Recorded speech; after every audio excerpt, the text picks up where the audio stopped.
بزرگان عرفا در وصف رشادت‌ها و عاشقی‌های این مرد بزرگ شعر بسیار گفتن. مثلا جناب سیف فرغانی بگیرید شما، تا خود مولانا و جناب سعدی، تا دیگه شیعه که دیگه الا ماشاءالله. من هرچی نگاه کردم دیدم برای امروز چه شعری مناسبه. دیدم یه شعری هست، یه غزلی هست از مولانا که اگرچه که بارها شاید هم شنیده باشیم و بارها خونده باشیم، ولی باز دوباره که من خوندم دیدم نه، انگار نشنیدم قبلا. این شعر رو با هم بخونیم. غزل معروفی که بارها به صورت‌های مختلف با الحان مختلف هم خواننده ها هم این شعر رو خوندن. کجایی دی شهیدان خدایی، بلاجویان دشت کربلایی، کجایی دی سبک روحان عاشق، پرنده طرز مرغان هوایی. در نظر مولانا انسان عاشق از پرنده تره. چرا؟ که اون چه که انسان رو پابند زمین میکنه نفسانیاته. کسی که عاشق میشه، کسی که میتونه از خودش بگذره، دیگه نفسانیات رو پشت سر گذاشته، بنابراین میتونه پرواز کنه. مثل پرنده ها نه، 100 چندان از پرنده ها تیزپرتر و در اوج بالاتر. کجا ایده شهان آسمانی، بدانست فلک را در گشایی. ای شهان آسمانی، ای کسانی که بدانست فلک را در گشایی. انگار این فلک، این آسمان درهایی داره، اشاره است به آیات قرآنی، درهایی داره که این درها برای ماها گمه، برای ماها ناپیداست. اینها کسانی هستند از طریق اون سلوکی که میکنن نردبان آسمان رو پیدا میکنن و اون راههای گریز و گذر از این عالم خاکی رو به عالم ماورایی میتونن پیدا بکنن. کجا ایده شهان آسمانی، بدانست فلک را در گشایی. کجا ایده ز جان و جا رهیده، کجا ایده ز جان و جا رهیده. بعد خودش به خودش نهیب میزنه، کسی مر عقل را گوید کجایی. میگه این چه حرفیه تو داری میزنی؟ اول میگه که کجا ایده ز جان و جا رهیده، میگه کجا هستی.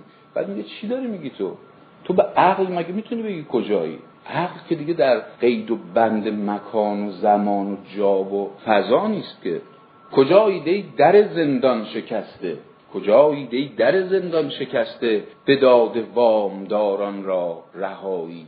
در زندان ها رو شکسته کسایی که برکت اونها، به برکت وجود اونها، به برکت آگاهی که به وجود آوردن ایجاد کردن، در زندان های شکسته و فوج گروه اسیران رها شدن. کدوم اسیران؟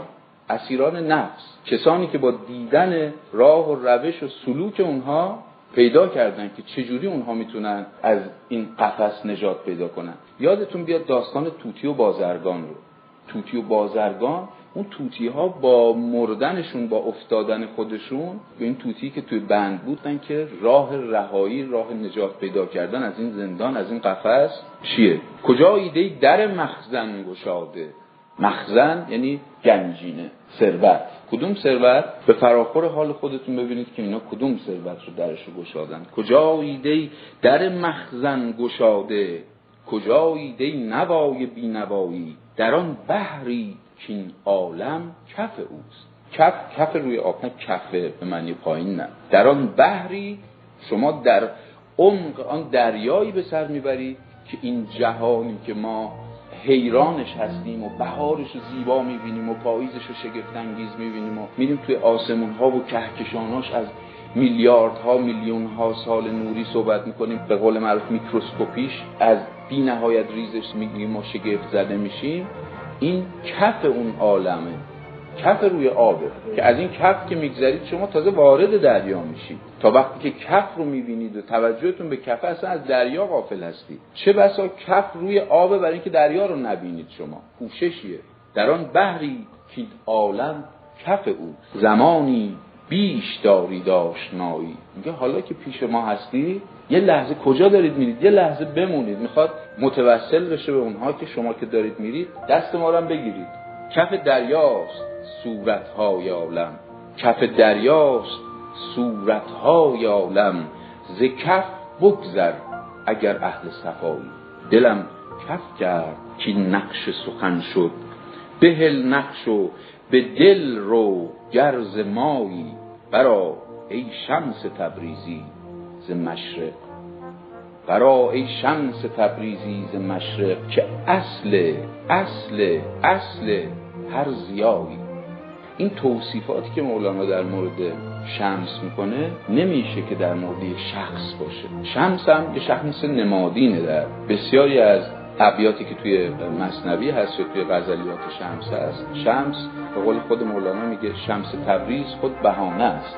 جایی به ما این سر رشته رو میده که شمس تبریز هم اگر باز تو گیر کنی تو این که شمس تبریز دیگه کی بوده یا این شمس رو بخوای ستایش کنی، بازم دوچار صورت پرستی شدی. خودش میگه که کف دریاست صورتهای عالم، ز کف بگذر اگر اهل صفایی. اگر اهل صفا هستی به صورتهای اولیاء هم حتی متوقف نشو، از اونها عبور کن و اون حقیقت واحدی که پشت این صورتهای اونهاست، جان گرگان و سگان از هم جدا، متحد جانهای شیران خدا.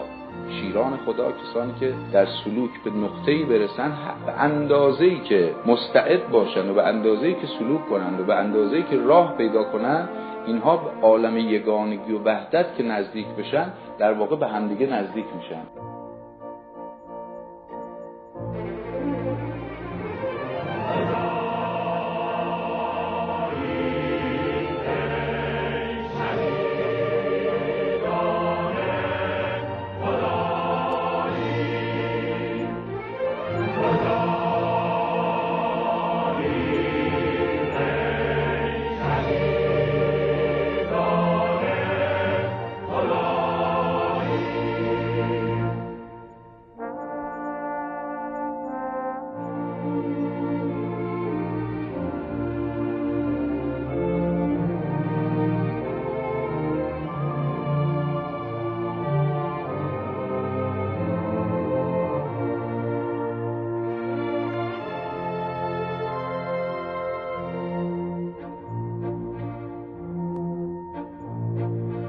کجایی ای شهیدان خدایی بلا